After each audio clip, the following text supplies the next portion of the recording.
नमस्कार दोस्तों, panther academy में आप सभी लोग का हार्दिक स्वागत है। उम्मीद है आप सारे लोग स्वस्थ होंगे, मस्त होंगे। मैं आपका दोस्त दैनिक समसामयिकी की सीरीज लेकर आपके बीच में उपस्थित हूं। उम्मीद है आपको ये सेशन पसंद आ रहा होगा। हम लोग सेशन की शुरुआत दो शब्द मोटिवेशनल कोट से करना चाहेंगे। आइए यह देखिए, 4 लाइन सुंदर सी दी गई है। जब आंखों में अरमान लिया, मंजिल को अपना मान लिया, है मुश्किल क्या आशा क्या, जब ठान लिया तब ठान लिया। मतलब आपने अपनी सफलता के लिए जो अपना लक्ष्य निर्धारित किया है उसको प्राप्त करने के लिए आपको असफलता से नहीं घबराना है, आपको परेशानियों से नहीं घबराना है, निरंतर प्रयास करते रहना है और सफलता आपको जरूर मिलेगी। आपसे यही गुजारिश रहेगा कि सेशन में शुरुआत से लेकर अंत तक बने रहिए। यह सेशन आपके लिए काफी फायदेमंद होने वाला है। इसमें परीक्षा से संबंधित महत्वपूर्ण जानकारियां हम लोग सीखने वाले हैं। आइए हम लोग सेशन की शुरुआत करें और देखें इस सेशन का पहला महत्वपूर्ण प्रश्न। देखिए, पहला प्रश्न दिया गया है, प्रतिवर्ष हृदय दिवस कब मनाया जाता है? विकल्प हमारे दिए गए हैं। पहला 25 सितंबर, दूसरा 29 सितंबर, तीसरा 27 सितंबर, चौथा 22 सितंबर। यहां जो सही विकल्प होगा हमारा विकल्प नंबर बी सही होगा, 29 सितंबर। 29 सितंबर को विश्व हृदय दिवस के रूप में मनाया जाता है। साथ ही साथ अगर हम बात करें कि यह कब से मनाया जाना प्रारंभ किया गया, तो सन 2000 से मनाया जाना प्रारंभ किया गया। किन के द्वारा मनाया जाता है? तो हार्ट फेडरेशन, जो विश्व हृदय फेडरेशन है, साथ ही साथ WHO, आपको याद रखना है, WHO के सहयोग से हृदय दिवस मनाया जाता है। अब WHO संस्था के रूप में अत्यंत महत्वपूर्ण है। आपको जरूर याद रखना है कि इसकी स्थापना कब हुई थी। तो इसका स्थापना जो है 7 अप्रैल 1948, 7 अप्रैल 1948 को हुआ था। और इसका मुख्यालय कहां है? इसका मुख्यालय जिनेवा में स्थित है। साथ ही साथ इसके प्रमुख कौन है? तो आपको याद रखना है, डॉक्टर टेड्रोस गब्रेसस अदनानम जो हैं, ये WHO के प्रमुख हैं। और ये संस्थाएं, दोनों संस्थाएं मिलकर हृदय दिवस को मनाती हैं। अब हृदय से संबंधित महत्वपूर्ण जानकारियां आपको जरूर याद रखना है। जैसे अगर पहली जानकारी की बात हो मित्रों, तो हृदय दिवस 2022 की थीम, परीक्षाओं में थीम लगातार पूछे जा रहे हैं, तो आपको जरूर याद रखना है थीम क्या है। देखिए यहां पिक्चर के माध्यम से दिखाया गया है, use heart for every heart. मतलब 2022 की थीम जो है use heart for every heart जो है, ये 2022 की थीम है। कुछ महत्वपूर्ण प्रश्न और भी हैं, अगर हम उनको देखें तो परीक्षाओं में हमारी जो सफलता का दर है वो प्रबल होगा। जैसे अगर बात किया जाए कि मानव हृदय में कितने भाग होते हैं, तो आप जरूर याद रखें कि मानव हृदय 4 भाग वाला होता है, जिसमें 2 अलिंद और 2 निलय होते हैं। साथ ही साथ हृदय के अध्ययन को क्या कहते हैं? तो हृदय के अध्ययन को कार्डियोलॉजी कहा जाता है। हृदय का प्रत्यारोपण, मतलब विश्व में पहला हृदय का प्रत्यारोपण किसके द्वारा किया गया था? तो क्रिश्चियन बर्नार्ड के द्वारा। आपसे प्रश्न पूछा जाता है, हृदय का पेसमेकर किसे कहा जाता है? तो SA नोड, साइनोवियल नोड को हृदय का पेसमेकर कहा जाता है। यहां से आपके प्रश्न एक ध्यान रखना है, ECG यह क्या है या किससे संबंधित यह है? तो इलेक्ट्रोकार्डियोग्राम, फुल फॉर्म भी पूछ लेता है। इलेक्ट्रोकार्डियोग्राम या हृदय से संबंधित है, जबकि EEG की बात करें तो इलेक्ट्रोइंसिफेलोग्राम या मस्तिष्क से संबंधित है। अब यहां बात हो रही थी ब्लड सर्कुलेशन से, तो आपको जरूर याद रखना है कि रक्त परिसंचरण तंत्र की खोज किसने किया था? तो विलियम हार्वे नामक वैज्ञानिक ने रक्त परिसंचरण तंत्र की खोज की थी। आइए इसी क्रम में अगला प्रश्न देख लें, जो कि अत्यंत महत्वपूर्ण है। हाल ही में चर्चा में रहा पर्यटन पर्व 2022 महोत्सव का आयोजन कहां किया गया? देखिए पहला दिया गया है शिमला, दूसरा वाराणसी, तीसरा मुंबई, चौथा कोच्चि। यहां जो हमारा सही विकल्प है दोस्तों, विकल्प नंबर सी सही होगा, मुंबई में आयोजन किया गया। और इसका उद्घाटन किसके द्वारा किया गया? आपको याद रखना है, एकनाथ शिंदे। एकनाथ शिंदे जो कि महाराष्ट्र के मुख्यमंत्री हैं। साथ ही साथ जी किशन रेड्डी आपको याद रखना है, केंद्रीय संस्कृति मंत्रालय के केंद्रीय मंत्री कौन है? तो जी किशन रेड्डी जी हैं। और आपको यही महाराष्ट्र से याद रखना है कि भारत के सबसे कम उम्र के विधानसभा अध्यक्ष के रूप में किसे चुना गया है? तो अध्यक्ष के रूप में राहुल नार्वेकर हैं और इनका संबंध किससे है, तो इनका संबंध महाराष्ट्र राज्य से है। अगर हम बात करें यहां कि महाराष्ट्र जो है, महाराष्ट्र और गुजरात दो राज्य ऐसे हैं जो अपना स्थापना दिवस एक ही दिन मनाते हैं। तो आपको याद रखना है 1 मई 1960 ईस्वी में महाराष्ट्र और गुजरात राज्य का गठन किया गया था। इसी कारण ये दोनों राज्य अपना स्थापना दिवस प्रत्येक 1 मई को मनाते हैं। अगर हम बात करें यही वाराणसी से संबंधित, तो आपको याद रखना है SCO संघाई सहयोग संगठन के द्वारा आपको याद रखना है पर्यटन सांस्कृतिक के रूप में, पर्यटन राजधानी के रूप में किसे चुना गया है, तो वह वाराणसी को चुना गया है। जबकि आपसे पूछा जाए आरोहण महोत्सव, आरोहण का आयोजन कहां किया गया, तो शिमला में किया गया। आपको याद रखना है आलू अनुसंधान केंद्र कहां स्थित है, तो शिमला में स्थित है। अगर हम बात करें कोच्चि की, तो आपको जरूर याद रखना है INS विक्रांत के बारे में। INS विक्रांत जो है ये 100% स्वदेशी है और पोतवाहक विमान है। साथ ही साथ इसे किसके द्वारा बनाया गया है, कोच्चि शिपयार्ड के द्वारा बनाया गया और प्रधानमंत्री नरेंद्र मोदी जी द्वारा 2 सितंबर को इसे कमीशन किया गया नौसेना में। और इसके यहीं पे नेवी के ध्वज को भी परिवर्तित किया गया है और इस ध्वज में किनका सिंबल यूज किया गया है, छत्रपति साहू जी महाराज के सिंबल को यूज किया गया है। यह महत्वपूर्ण प्रश्न है। साथ ही साथ महाराष्ट्र से याद रखना है, हमने यहां मुख्यमंत्री के बारे में देख लिया, राज्यपाल जी के बारे में आप जरूर याद रखें, भगत सिंह कोश्यारी जी जो हैं ये महाराष्ट्र राज्य के राज्यपाल के रूप में हैं। आइए इसी क्रम में कुछ महत्वपूर्ण जानकारियां और भी देखें जो कि अत्यंत लाभकारी होंगी हमारी परीक्षाओं के दृष्टिकोण से। जैसे अगर बात करें विश्व पर्यटन दिवस कब मनाया जाता है, तो 27 सितंबर को विश्व पर्यटन दिवस मनाया जाता है। जबकि राष्ट्रीय पर्यटन दिवस की बात की जाए तो 25 जनवरी को मनाया जाता है। अनंत झील हाल ही में चर्चा में रहा है, इसको राष्ट्रीय स्मारक के रूप में घोषित किए जाने की घोषणा की गई है दिल्ली सरकार के द्वारा। आपको याद रखना है, अगर हम बात करें भारत के सबसे कम उम्र के विधानसभा अध्यक्ष के रूप में कौन है, तो राहुल नार्वेकर हैं। अगर बात करें भारत की पहली डबल डेकर इलेक्ट्रिक बस, इसका नाम क्या है, ये स्विच नाम है इसका, और ये कहां से प्रारंभ की गई, महाराष्ट्र में प्रारंभ किया गया। साथ ही साथ याद करें विज्ञान कॉन्क्लेव 2022 का आयोजन कहां किया गया, तो यह अहमदाबाद में किया गया। भारत का पहला परमाणु संयंत्र, कई बार प्रश्न पूछा गया है, किस राज्य से संबंधित है, महाराष्ट्र से संबंधित है और इसका नाम क्या है, तारापुर परमाणु संयंत्र। अगर हम बात करें भारत के क्षेत्रफल के आधार पे तीसरा बड़ा राज्य कौन सा है, तो यह महाराष्ट्र है। इसी क्रम में पहला दूसरा जरूर याद रखें, पहला आपका राजस्थान है, दूसरा आपका मध्य प्रदेश है और तीसरा आपका महाराष्ट्र है, चौथा आपका उत्तर प्रदेश है। यह प्रश्न कई बार परीक्षाओं में पूछा गया है, आपको कंफ्यूजन ना हो इस नाते आपको स्टैटिक जीके के रूप में ये सारे प्रश्न बार बार रिवाइज किए जा रहे हैं जिससे आपकी सफलता 100% श्योर हो। आइए इसी क्रम में हम लोग अगला प्रश्न देख लें। अगला है, हाल ही में किसे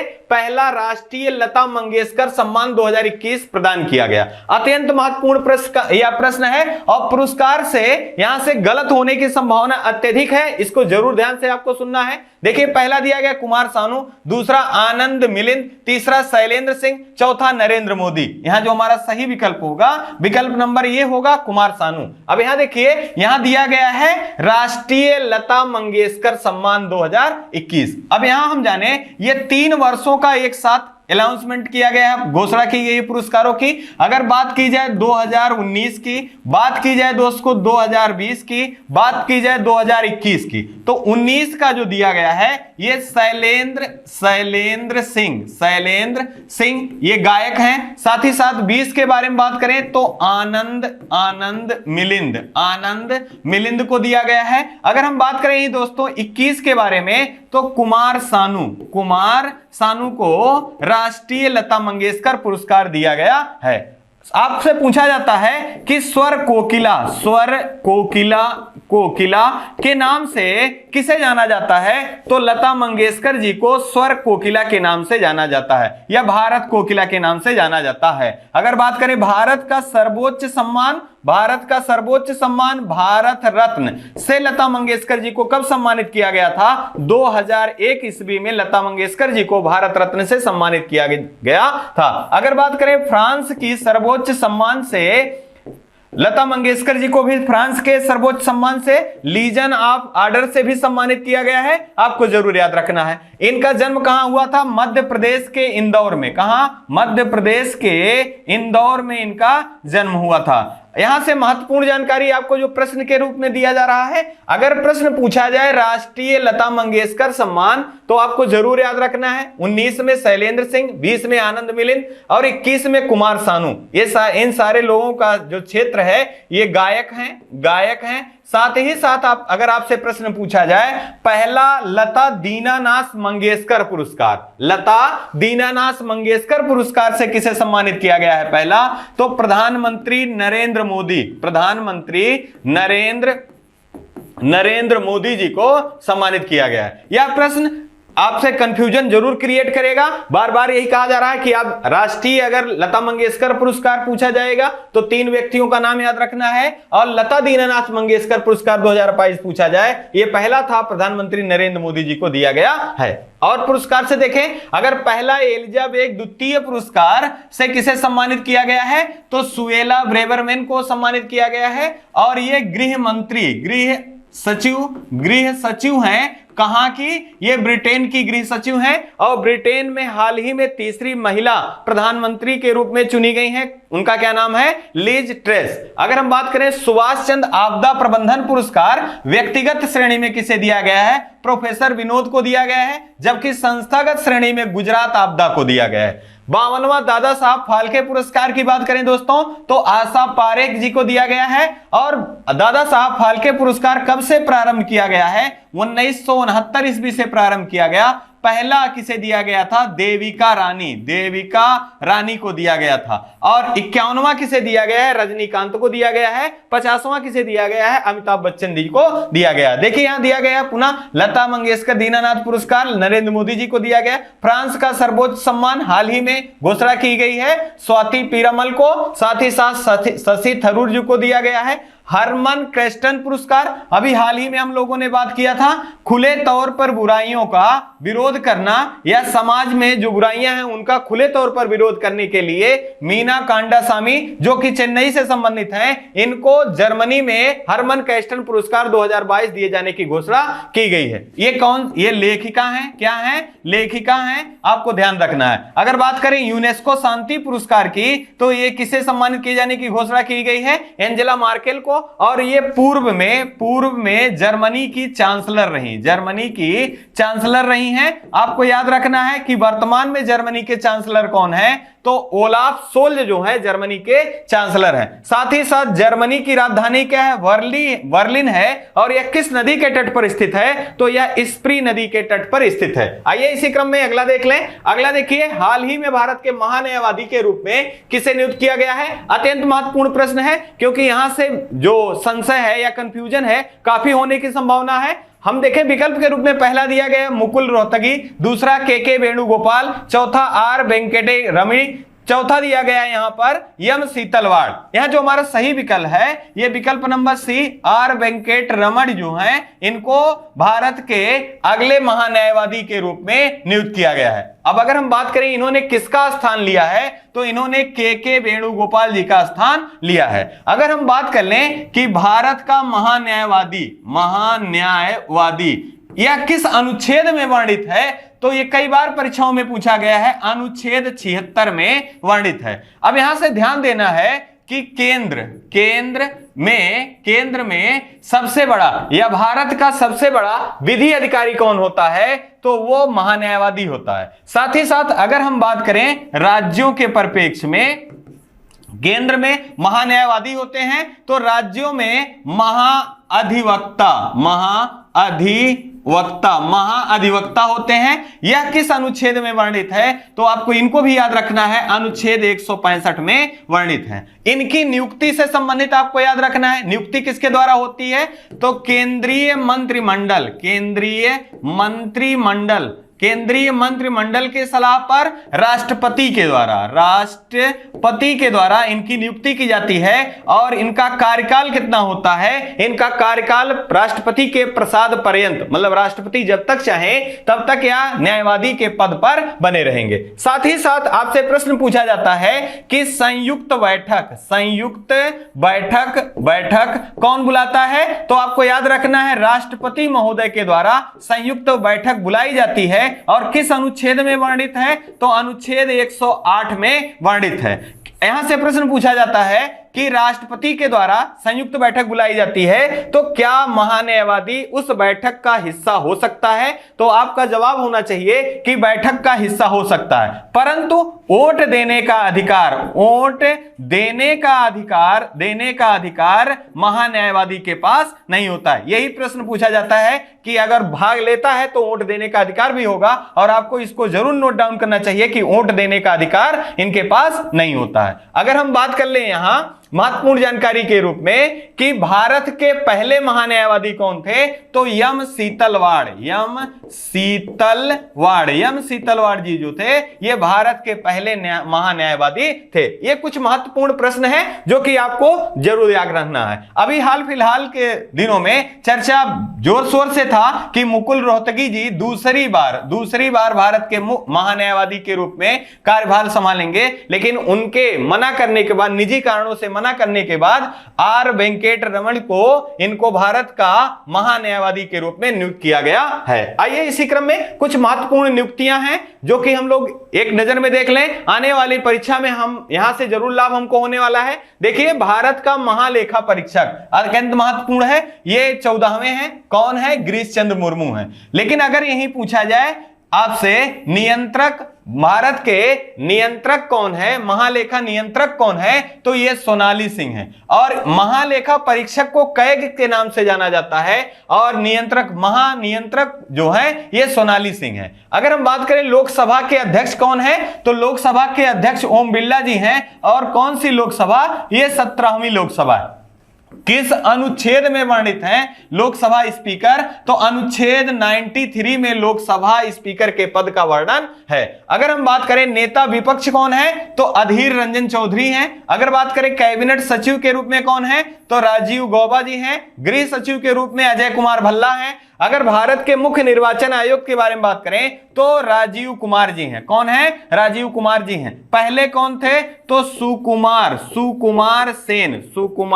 सेन जी थे। और आपको याद रखना है पहली महिला अध्यक्ष कौन थी? तो रमा देवी। यह प्रश्न पूछा भी गया है, आपको जरूर नोट डाउन करना है। वर्तमान में कौन है? राजीव कुमार जी हैं। पहले कौन थे? सुकुमार सेन थे। पहली महिला अध्यक्ष कौन थी? रमा देवी थी। अगर बात करें सीवीसी की, तो सीवीसी कौन है भारत के? वर्तमान में केंद्रीय सतर्कता आयुक्त, ये सुरेश पटेल हैं। आपसे पूछा जाता है किस समिति के सिफारिश पर सीवीसी का गठन किया गया? तो संथानम समिति की सिफारिश पर सीवीसी का गठन किया गया। वर्तमान में सुरेश पटेल इसके प्रमुख है। अगर बात करें वित्त आयोग के प्रमुख कौन है, तो एनके सिंह है। इनका फुल फॉर्म नंद किशोर सिंह है और ये 15वें हैं। कौन से हैं? 15वें हैं। भारत के पहले कौन थे? तो याद रखना है केसी नियोगी जी थे। और वित्त आयोग किस अनुच्छेद में वर्णित है? तो वित्त आयोग जो है ये अनुच्छेद 280 में वर्णित है। वित्त आयोग कहां वर्णित है? 280 में वर्णित है। उम्मीद है आपको ये सेशन पसंद आ रहा होगा। ये सारी जानकारियां आप जरूर नोट डाउन करिए और इनको बार बार रिकॉल करिए। यकीन मानिए जिस दिन आप परीक्षा में बैठेंगे, अगर यहां से प्रश्न बन रहे हैं तो आपके गलत होने वाले नहीं है। आइए इसी क्रम में अगला देख लें। हाल ही में विश्व हरित अर्थव्यवस्था शिखर सम्मेलन का आयोजन कहां किया गया? देखिए, पहला दिया गया दुबई, दूसरा यूएसए, तीसरा जापान, चौथा ऑस्ट्रेलिया। यहां जो सही विकल्प हमारा है दोस्तों, यह विकल्प नंबर ये सही होगा, दुबई। और ये यूएई का शहर है। अब यूएई की राजधानी क्या है? तो अबू धाबी, अबू धाबी जो है यहां की राजधानी है। साथ ही साथ यहां आपको जरूर याद रखना है विश्व हरित अर्थव्यवस्था शिखर सम्मेलन। इसका उद्देश्य क्या है? विकास होना चाहिए लेकिन सस्टेनेबल डेवलपमेंट के आधार पर, मतलब सतत विकास लक्ष्यों को नजर में रखते हुए विकास आवश्यक है। अब यहां पहला दुबई में इसका आयोजन किया गया है, आपको जरूर याद रखना है। साथ ही साथ आपको याद रखना है दुबई से ही तेजस योजना किसके द्वारा प्रारंभ किया गया? या तेजस योजना का संबंध किससे है? तो अमीरात स्टेट में जो भारतीय नौजवान, भारतीय युवक हैं, उनको स्किल डेवलपमेंट करना या उनका स्किल डेवलपमेंट करना जिससे उनके रोजगार पाने में सुगमता प्राप्त हो। और ये किसके द्वारा प्रारंभ किया गया है? तो अनुराग ठाकुर द्वारा इसको प्रारंभ किया गया है। आपको जरूर याद रखना है। साथ ही साथ आपको यहां याद रखना है यूएसए से अगर बात की जाए तो यूएसए की राजधानी क्या है? तो वाशिंगटन डीसी है। और ये किस नदी के तट पर स्थित? तो पोटोमैक नदी के तट पर स्थित है। अगर हम बात करें जापान की तो इसकी राजधानी क्या है? टोक्यो है। आपको याद रखना है हाल ही में जापान के सबसे लंबे कार्यकाल वाले शिंजो आबे जी का गोलियों से हत्या कर दिया गया था। आपको याद रखना है 2022 में नेताजी पुरस्कार से किसे सम्मानित किया गया था? तो शिंजो आबे जी को सम्मानित किया गया था। जापान से पूछा जाता है 4 द्वीपों को, तो जापान के द्वीपों का क्रम जरूर याद रखिए। होकाइडो, होन्शु, शिकोकू और क्यूशु, ये मुख्य 4 द्वीप हैं और इन 4 द्वीपों का क्रम लगभग परीक्षाओं में पूछा जाता है। अगर हम बात करें ऑस्ट्रेलिया की तो इसकी राजधानी क्या है? कैनबरा। और हाल ही में ऑस्ट्रेलिया के प्रधानमंत्री नियुक्त किए गए हैं एंथोनी एल्बानीज। कौन है? एंथोनी एल्बानीज हैं। साथ ही साथ याद रखना है प्यासी भूमि का देश या कंगारुओं का देश के नाम से किससे जाना जाता है? तो ऑस्ट्रेलिया को जाना जाता है। अगर बात करें महाद्वीपों में कि महाद्वीपों में सबसे छोटा महाद्वीप कौन सा है? तो ऑस्ट्रेलिया महाद्वीप है। आइए कुछ महत्वपूर्ण जानकारियां और देखें सम्मेलन से संबंधित जो कि परीक्षाओं के दृष्टिकोण से अत्यंत महत्वपूर्ण है। अगर बात करें कॉन्फ्रेंस ऑफ पार्टी 26 का आयोजन कहां किया गया? तो ग्लासगो में किया गया। और ये कहां का शहर है? स्कॉटलैंड की राजधानी क्या है? एडिनबर्ग। अगर बात करें कॉप 27 का आयोजन कहां? मिस्र में किया जाएगा। अगर बात करें G7 की तो इसका आयोजन जर्मनी में किया गया। अगर बात करें G20 की 2021 में कहां बैठक बुलाई गई? इटली में बुलाई गई। 2022 का कहां बुलाया गया? इंडोनेशिया में बुलाया गया। 2023 का कहां बुलाया जाएगा? तो भारत के जम्मू और कश्मीर में बुलाया जाएगा। और इनके शेरपा कौन होंगे? अमिताभ कांत जी होंगे। अगर बात करें ब्रिक्स शिखर सम्मेलन 13वां कहां हुआ था? तो 13वां भारत में हुआ था। 14वां कहां हुआ? चीन में हुआ। और 15वां कहां होगा? ये दक्षिण अफ्रीका में ये प्रस्तावित है। अगर बात करें क्वाड देशों का चौथा बैठक कहां बुलाया गया था? तो जापान की राजधानी टोक्यो में बुलाया गया। और 5वां कहां होगा? तो ये ऑस्ट्रेलिया में होगा। आपको यही याद रखना है दोस्तों कि क्वाड देशों में कौन कौन से देश शामिल हैं? जापान है, यूएसए है, भारत है, ऑस्ट्रेलिया है। इनके साथ कौन युद्धाभ्यास होता है? मालाबार युद्धाभ्यास का आयोजन होता है। अगर बात करें एससीओ की बैठक के बारे में तो एससीओ की 2021 में विश्केक में इसका आयोजन किया गया था। विश्केक किसकी राजधानी है? किर्गिस्तान की राजधानी है। अगर बात करें 2022 की तो समरकंद में इसका आयोजन किया गया। यह उज्बेकिस्तान का शहर है। उज्बेकिस्तान की राजधानी क्या है? ताशकंद जो है इसकी राजधानी है। अगर 23 की बात करें तो इसको नोट डाउन जरूर करिए, इसका आयोजन भारत में किया जाएगा। 2023 में एससीओ का आयोजन कहां किया जाएगा? भारत में। और एससीओ में शामिल देश कितने हैं? 9 हैं। 9वां देश या नवीनतम देश कौन सा है? ईरान है। ईरान की राजधानी क्या है? तेहरान है। अगर बात करें बिम्स्टेक शिखर सम्मेलन 2022 की तो इसका आयोजन कहां किया गया? कोलंबो में किया गया। और ये किस देश का शहर है? तो ये श्रीलंका का है। अगर हम बात करें पहला होम्योपैथी सम्मेलन, इसका आयोजन कहां किया गया? दुबई में किया गया। आपको जरूर नोट डाउन करना है। आइए इसी क्रम में अगला प्रश्न देख लें। हाल ही में चर्चा में रही समांथा क्रिस्टोफेरेटो इंटरनेशनल स्पेस एजेंसी का कमान संभालने वाली पहली महिला किस देश से संबंधित है? यहां देखिए, पहला दिया गया रूस, दूसरा दिया गया ब्रिटेन, तीसरा इटली, चौथा चीन। यहां जो हम सही विकल्प हमारा है ये इटली से संबंधित है। अब सबसे पहले हम ये जाने कि इंटरनेशनल अंतरिक्ष स्टेशन इसकी स्थापना कब की गई थी? 1998 ईस्वी में किया गया था। कौन कौन से देशों ने मिलकर किया था? रूस और यूएसए के द्वारा इसकी स्थापना की गई थी। अब यहां इटली की बात हो रही है, आपको याद रखना है सम्माथा क्रिस्टोफेरेटो जो हैं ये इटली से संबंधित हैं और इंटरनेशनल अंतरिक्ष स्टेशन की कमान संभालने वाली पहली महिला अध्यक्ष के रूप में हैं। अगर हम बात करें इटली की, तो इटली की राजधानी क्या है दोस्तों? रोम है। आपको याद रखना है रोम किस नदी के तट पर स्थित है? टाइबर नदी के तट पर स्थित है। आपको याद रखना है FAO food and agriculture organization, इसका मुख्यालय कहां है? इसका मुख्यालय रोम में स्थित है। साथ ही साथ आपको चर्चा में रहा है प्रश्न, इटली की गंगा के नाम से किस नदी को जाना जाता है? तो पो नदी को इटली की गंगा के नाम से जाना जाता है। अगर हम बात कर ले यही इटली से अन्य महत्वपूर्ण जानकारी के रूप में, स्ट्राम्बोली ज्वालामुखी का संबंध किस देश से है? तो इटली से है। अगर हम बात करें ब्रिटेन से, तो हाल ही में तीसरी महिला प्रधानमंत्री के रूप में किसे चुना गया है? तो लीज ट्रेस को चुना गया है। अगर हम बात करें रूस की, तो रूस की राजधानी क्या है? मॉस्को है और यहीं के मॉस्कोवा नदी, साथ ही साथ भारत के ब्रह्मपुत्र नदी के नाम पर ब्रह्मोस मिसाइल का निर्माण किया जा रहा है भारत और रूस के सहयोग से। और ब्रह्मोस मिसाइल का सबसे पहले निर्यात किस देश को किया जाएगा? तो ये फिलीपींस को निर्यात किया जाएगा ब्रह्मोस मिसाइल का। अब यहां पर बात हो रही थी अंतरिक्ष स्टेशन की, तो आपको हाल ही में हम लोगों ने पढ़ रखा है करंट के दौरान कि अंतरिक्ष स्टेशन से अलग होने के लिए किसने निर्णय लिया है? तो रूस ने अंतरिक्ष स्टेशन से अलग होने की घोषणा की है और इन्होंने 2024 तक अपना अंतरिक्ष स्टेशन बनाने की घोषणा की है। अब कुछ महत्वपूर्ण जानकारियां और भी हैं जो परीक्षाओं की दृष्टिकोण से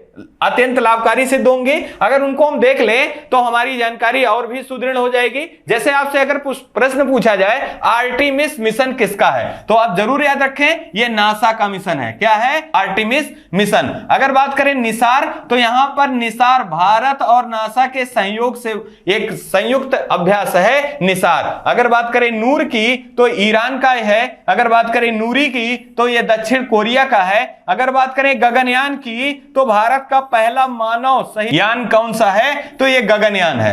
होप मिशन किससे संबंधित है? तो यूएई से संबंधित है। ये कुछ महत्वपूर्ण मिशन है जो कि परीक्षाओं में बार बार बनने रहते हैं या इनके आने की प्रायिकता सर्वाधिक है। आपको जरूर रिकॉल रखना है, जरूर याद रखना है, ये आपकी सफलता के लिए मददगार साबित होंगे।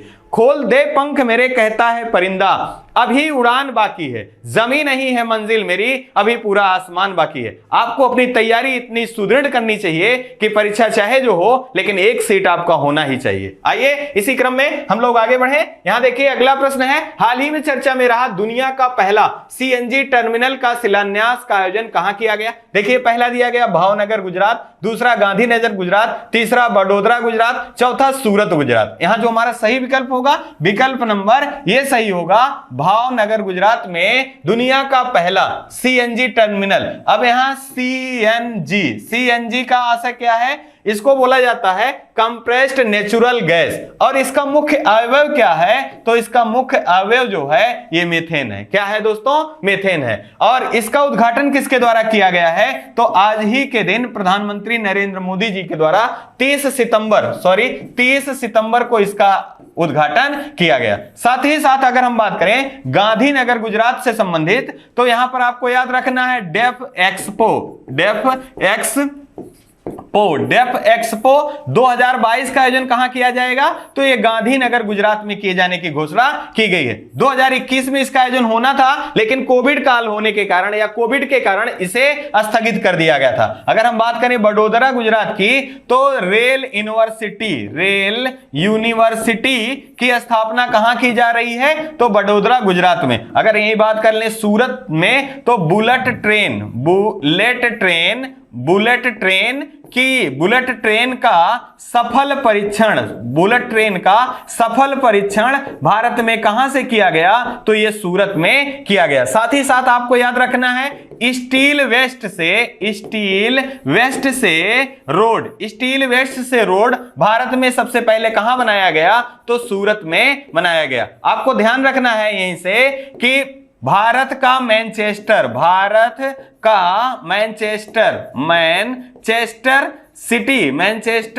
के नाम से कौन सा शहर जाना जाता है? तो गुजरात का अहमदाबाद जाना जाता है। पूर्व भारत का मैनचेस्टर किसे कहते हैं? तो कोयम्बटूर को कहते हैं। अगर उत्तर भारत का मैनचेस्टर पूछा जाए तो इसका उत्तर कानपुर होगा। ये सारे प्रश्न विभिन्न परीक्षाओं में पूछे गए हैं और इनके आने की प्रायिकता जो है प्रबल है। आपको जरूर याद रखना है। एक पिक्चर के माध्यम से यहाँ भावनगर जो टर्मिनल है सीएनजी, इसको दिखाए जाने की कोशिश की गई है। इसी क्रम में कुछ महत्वपूर्ण जानकारी और देखें।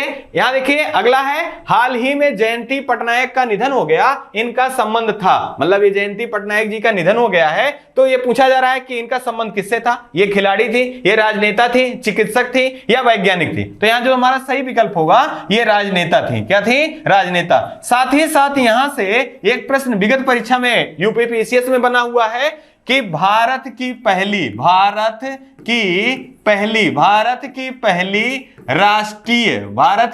राष्ट्रीय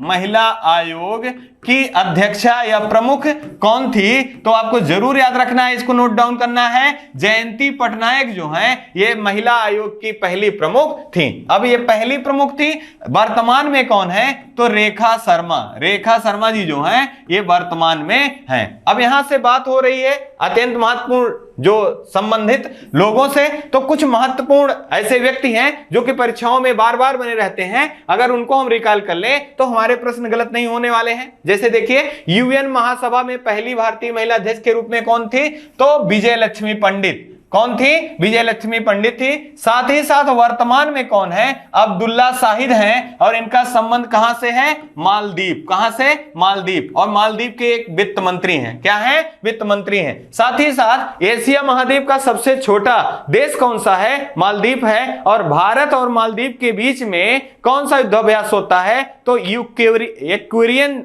युद्धाभ्यास जो है ये भारत और मालदीव के बीच में होता है। अगर हम बात करें राष्ट्रीय महिला आयोग की अध्यक्षा कौन है वर्तमान में? तो रेखा शर्मा है। यहां देखिए अत्यंत इतिहास के पन्नों से यहां लिया गया है। आपको ध्यान रखना है कांग्रेस की पहली महिला अध्यक्ष कौन थी? यहां पहली महिला अध्यक्ष के बारे में बात हो रही है तो एनी बेसेंट थी। लेकिन अगर प्रश्न में पूछा जाए पहली भारतीय महिला अध्यक्ष कौन थी? तो ये सरोजिनी नायडू होगा। अगर हम बात करें भारत की पहली महिला राज्यपाल कौन थी? तो ये सरोजिनी नायडू थी। और ये कहां संबंधित थी? उत्तर प्रदेश। कहां से? उत्तर प्रदेश से। अगर बात करें लोकसभा की पहली महिला अध्यक्ष कौन हुई? तो ये मीरा कुमार हैं। साथ ही साथ दूसरी कौन थी? सुमित्रा महाजन। अगर बात करें राष्ट्रपति के रूप में पहली भारत की महिला राष्ट्रपति कौन हुई? तो प्रतिभा देवी सिंह पाटिल जी थी। और मुख्यमंत्री के रूप में बात करें तो सुचिता कृपलानी थी। इनका भी संबंध कहां से है? उत्तर प्रदेश से। अगर बात करें केंद्रीय मंत्री के रूप में राजकुमारी अमृत कौर थी। और कौन से मंत्रालय? स्वास्थ्य मंत्रालय। कौन? स्वास्थ्य मंत्री के रूप में थी। आपको ये सारे प्रश्न जरूर याद रखना है। स्टैटिक जीके में जहां से प्रश्न बनते हैं अगर पूछा जा रहा है तो यहां विगत वर्षों का प्रश्न पत्र उठाकर देखेंगे तो ये सारे प्रश्न कहीं ना कहीं छपे हुए हैं। आपको इनको जरूर नोट डाउन करना चाहिए, याद रखना चाहिए। आइए इसी क्रम में अगला प्रश्न देख लें। हाल ही में चर्चा में रहा जूरोंग रोवर को मंगल ग्रह पर बाढ़ के सबूत मिले हैं, यह किस देश का मिशन है? देखिए पहला दिया गया अमेरिका, दूसरा चीन, तीसरा दिया गया जापान, चौथा दिया गया है भारत। यहां जो सही हमारा विकल्प होगा ये विकल्प नंबर बी है। ये चीन का मिशन है और इस मिशन का नाम भी आपको याद रखना है तियानवेन फर्स्ट है। और इसको हम लोगों ने पहले भी पढ़ लिया था कि तियानवेन फर्स्ट जो है ये किस देश का मिशन है? तो ये आपका चीन का है। अब चीन के बारे में अगर बात करें, चीन की राजधानी क्या है, तो चीन की राजधानी बीजिंग, चीन की राजधानी क्या है, बीजिंग है। अगर सांस्कृतिक राजधानी के बारे में बात करें तो संघाई जो है इसकी सांस्कृतिक राजधानी है। साथ ही साथ आपसे पूछा जाता है चीन का शोक, चीन का शोक किस नदी को कहा जाता है, तो आपको जरूर याद रखना है हुआंग हो, हुआंग हो, हुआंग हो नदी, हुआंग हो नदी, या इसी को पीली नदी, पीली नदी के नाम से जाना जाता है। यह चीन के शोक के नाम से जानी जाती है। आपसे पूछा जाता है कि विश्व में सर्वाधिक आबादी किस देश में है, तो विश्व में सर्वाधिक आबादी जो है ये चीन में है। और ये किस महाद्वीप का है, तो एशिया महाद्वीप, एशिया महाद्वीप। और विश्व के 2 सर्वाधिक जनसंख्या वाले देश कहां हैं, ये एशिया महाद्वीप में है, क्रमशः चीन और भारत, ये 2 देश हैं। अगर हम बात करें यहां कुछ सफल मिशनों के बारे में, जुरोंग रोवर से संबंधित कुछ महत्वपूर्ण जानकारियों के संबंध में, यहां अमेरिका के बारे में बात करें तो अमेरिका का जो स्पेस एजेंसी है इसका नाम नासा है। क्या नाम है, नासा है। और इसकी स्थापना 1969 ईस्वी में हुआ था। अगर हम बात करें जापान की तो इसकी अंतरिक्ष एजेंसी का नाम जाक्सा, क्या नाम है दोस्तों, जाक्सा। अगर भारत के बारे में बात करें तो इसकी अंतरिक्ष एजेंसी का नाम इसरो है। इसका स्थापना 15 अगस्त 1969 ईस्वी में किया गया था। और इसके पहले अध्यक्ष जो थे विक्रम साराभाई थे, और वर्तमान में इसके अध्यक्ष कौन है, तो सोमनाथ जी इसके अध्यक्ष हैं। यहां देखिए आपको जुरोंग रोवर का एक पिक्चर दिखाया गया है और इसी के द्वारा एक इमेज आई है कि मंगल मिशन पे बाढ़ की सूचना या बाढ़ के जो चिन्ह हैं वो प्राप्त हुए हैं। आइए एक महत्वपूर्ण सोलर सिस्टम को देखते हुए एक महत्वपूर्ण जानकारी और देखें। यहां देखिए आपका मरकरी, वीनस, अर्थ और मार्स, ये मार्स आपका मंगल है। साथ ही साथ मंगल और बृहस्पति के बीच में एक बेल्ट पाई जाती है जिसे एस्टेरॉयड बेल्ट के नाम से जानते हैं। साथ ही साथ मंगल से एक प्रश्न पूछा जाता है कि मंगल के उपग्रह कौन से हैं, तो डीमोस और फोबोस, डीमोस और फोबोस जो हैं ये मंगल के उपग्रह हैं। और उपग्रहों में सबसे छोटे उपग्रह कौन हैं, तो डीमोस और फोबोस हैं, जो कि किसके हैं, ये मंगल के हैं। जबकि बृहस्पति जो है ये ग्रहों में सबसे बड़ा ग्रह है, साथ ही सबसे बड़ा ग्रह है। और इसी का सबसे